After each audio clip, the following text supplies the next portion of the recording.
I thought I did a lot of challenging stuff in my 20s. I jumped off bridges and out of helicopters. I did the world's highest cliff jump and climbed Iceland's highest mountain. I skied all over the world and in many places I shouldn't have. I was actively seeking out challenges and difficulty in my life. A lot of people think that's what challenge is supposed to be, but the hardest challenges were the ones that came when I stopped seeking them.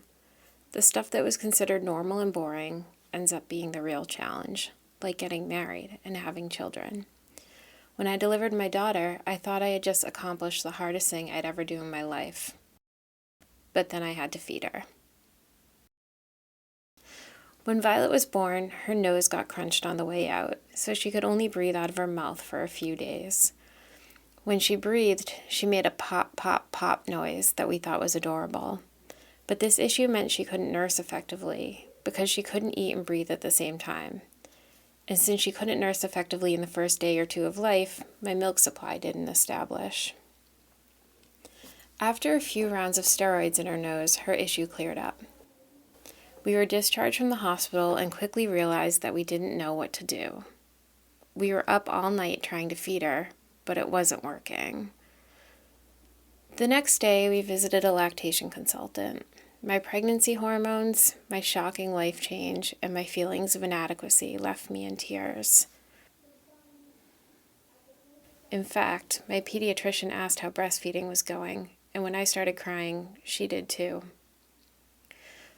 I had been made to feel as if I was doing something wrong, and if I just tried a little bit harder, I'd get enough milk for my baby to grow.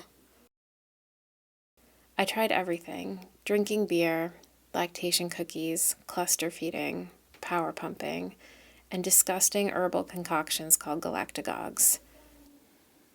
None of it worked. My baby was still hungry, and she was diagnosed as a failure to thrive.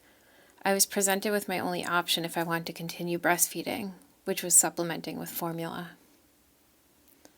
But I still had hope, so I started supplementing, and for 7 months, I also either nursed her or pumped every 3 hours to try to increase my supply. That never worked either.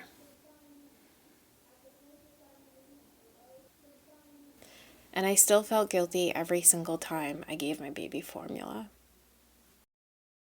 Here I am, 1 year later, with an almost non-existent milk supply, and a daughter who is still nursing, but mostly just for comfort, hers and mine. Of all the challenges, this was the most important, and by far the most rewarding.